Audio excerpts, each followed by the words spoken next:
Welcome to my channel. चला आज आपण ब्लाऊजवरती मार्किंग कशी करायची असते आरी वर्कसाठी हे शिकणार आहोत. तर यासाठी मी पहिल्यांदा हे स्टिच केलेलं ब्लाऊज घेतलेलं आहे आणि यावरती आपण ते मार्किंग करणार आहोत. तर यामध्ये सर्वात महत्त्वाचं दोन्हीही कपड्यांना म्हणजे स्टिच केलेल्या ब्लाऊजलाही पूर्णपणे प्रेस करून घ्यायचं, आयरन करून घ्यायचं आणि त्यानंतर या कपड्याला सुद्धा पूर्णपणे प्रेस करून घ्यायचं. आता यामध्ये आपण पहिल्यांदा स्लीव्हचं मार्किंग करणार आहोत. तर यासाठी या पद्धतीने स्लीव्हची घडी घालून घ्यायची आहे. या पद्धतीने आणि या कपड्याचाही पहिल्यांदा 4 फोल्डमध्ये या पद्धतीने टाकून घ्यायचं आहे. बघा मी किती घडी केलेली आहे. हा आपला पहिला कपडा ओरिजिनलवाला. यानंतर एकदा फोल्ड केला आणि त्यानंतर अजून एकदा फोल्ड केलं.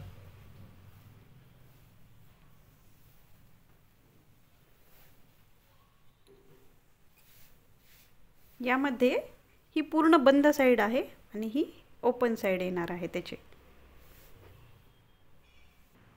आता यानंतर सर्वात महत्त्वाचं जिथे हे शोल्डरला जॉईंट झालेला आहे म्हणजे हा भाग, हे इथे शोल्डरला बरोबर जॉईंट झालेला आहे. हा सगळ्यात आपला स्लीव्हचा एकदम उंचवाला पीकवाला पॉईंट असणार आहे. बरोबर याच्या इथून या इथून असं फोल्ड करायचं आणि या इथे या पद्धतीने ठेवायचं. या इथे ठेवल्याच्या नंतर खालून आपण 1 इंचाची मार्जिन ठेवायची आहे.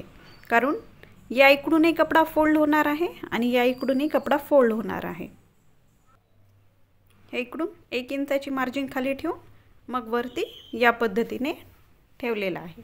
आता मार्क करताना बरोबर या इथे मार्क करायचं, जिथे यांचं जॉईंट आहे त्या तिथे या इथे मार्क करायचं. आणि यानंतर या इथे जिथे आपण जॉईंट झालेला आहे स्लीव्हचा कपडा या खालच्या याला जिथे जॉईंट झालेला आहे बरोबर त्याच्या तिथे पुन्हा एकदा मार्क करायचं या पद्धतीने आणि पूर्ण असं या पद्धतीने काढून घ्यायचं.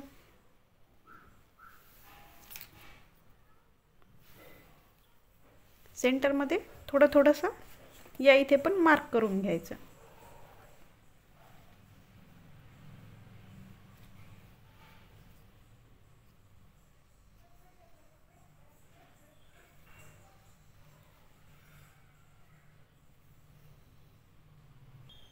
आता बघा हे इथे आपली मार्किंग या पद्धतीने आली आहे.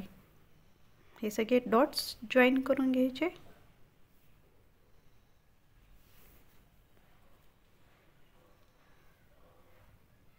वर्क करताना बरोबर फक्त याच भागावरती वर्क येणार आहे. याच्यापासून 1 इंचाने वरती, खालून आपण 1 इंच जे सोडलेलं होतं त्यापेक्षा वरती. आणि मार्किंग करताना याला थोडीशी अजून 1.5 इंच किंवा 2 इंच तुम्ही थोडंसं जास्तीचं घेऊ शकतात. या पद्धतीने त्याला जॉईंट द्यायचं.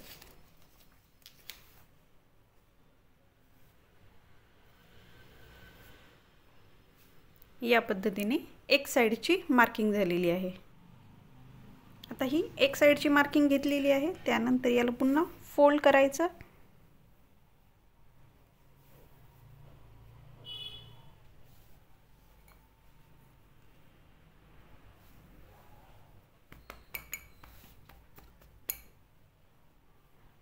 हे दुसऱ्या साईडने मार्क होऊन निघतं.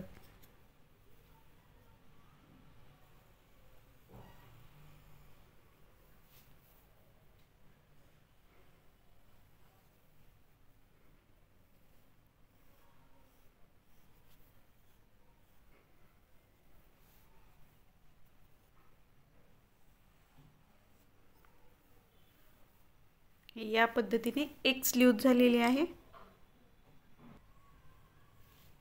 आता दुसरी स्लीव्ह करून घ्यायची.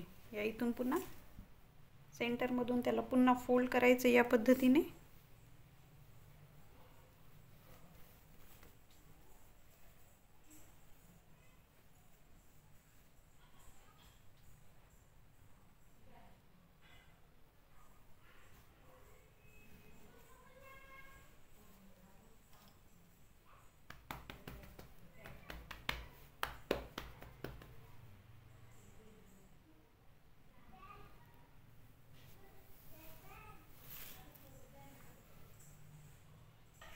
हे या पद्धतीने दोन्ही साईडची मार्किंग होते स्लीव्जवरची. आता आपण बॅक साईडची मार्किंग बघू.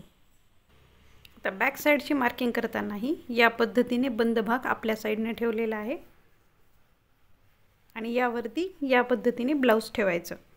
यालाही खालून 1 इंचाची मार्किंग सोडायची आहे.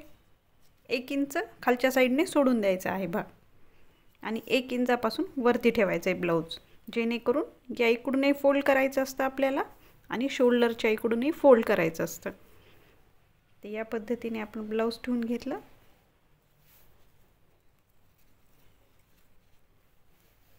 यानंतर याचा गळा बघायचा. हा गळा थोडासा वेगळ्या आकाराचा आहे. जर तुम्हाला गोल गळा पाहिजे असेल तर या इथे पहिल्यांदा मार्क करायचं आणि त्यानंतर याच्या इथे एकदा मार्क करायचं.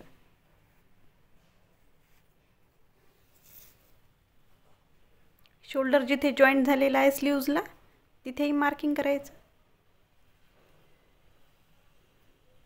या पद्धतीने. पुन्हा स्लीव्जला या साईडने फोल्ड करायचं आणि याच्या इथून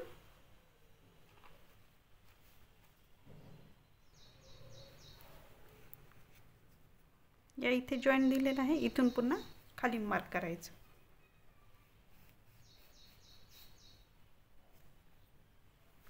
या पद्धतीने. आता याचा गळा आपल्याला गोल करायचा आहे, तर अशा वेळी या इथून शक्यतो 2.5 ते 3 एवढंच माप घ्यायचं. याला पुन्हा सरळ लाईन ओढून घ्यायची या पद्धतीने आणि याला आकार द्यायचा. माझं स्वतःचं तरी पर्सनली असंच म्हणणं आहे की जर तुम्ही वर्कसाठी जर ब्लाऊज घेत असाल आणि तुम्ही जर स्टिचिंग करणार नसाल तर अशा वेळी जी कोणी स्टिचिंग करणारी आहे तिच्याकडूनच मार्किंग करून घ्यायचं.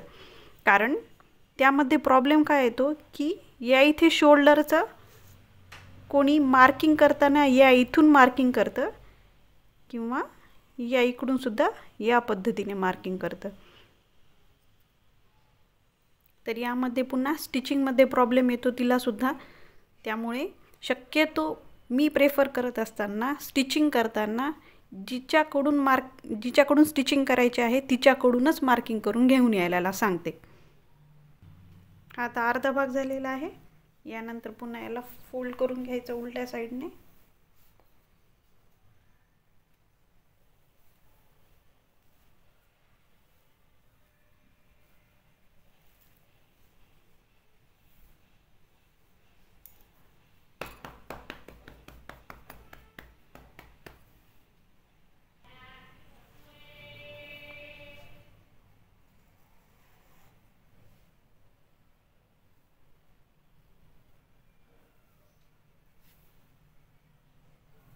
या पद्धतीने मार्किंग येतं.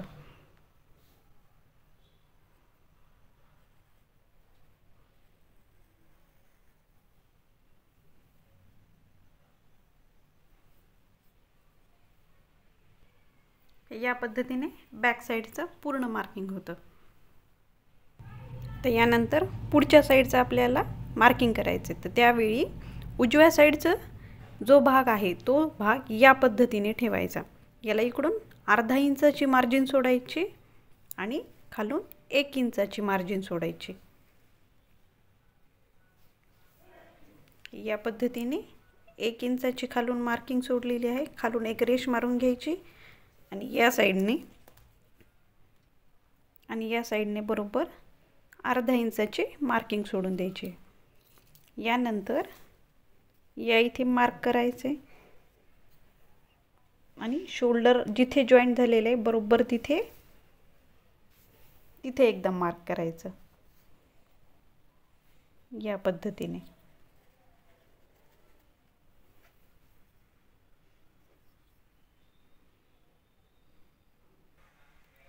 तर यानंतर या इथून पुन्हा 2.5 ते 3 या पद्धतीने घ्यायचं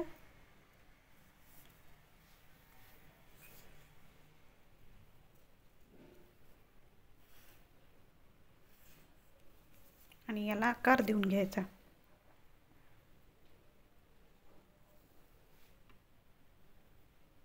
या पद्धतीने आकार देऊन घ्यायचा। हा झाला। पर्सनली हेच म्हणणं आहे की जेव्हाही तुम्ही वर्कसाठी मार्किंग करत असाल तर जिच्याकडून स्टिचिंग करणार आहात तिच्याकडूनच शक्यतो मार्किंग करून घ्या, जेणेकरून तुम्हालाही प्रॉब्लेम येत नाही आणि स्टिचिंग करणाऱ्यालाही प्रॉब्लेम येत नाही। जर तुम्हाला यामध्ये काही अडचण आली तर तुम्ही मला कमेंट सेक्शनमध्ये विचारू शकतात आणि प्लीज माझ्या चॅनलला लाईक, शेअर आणि सबस्क्राईब करा। Thank you for watching.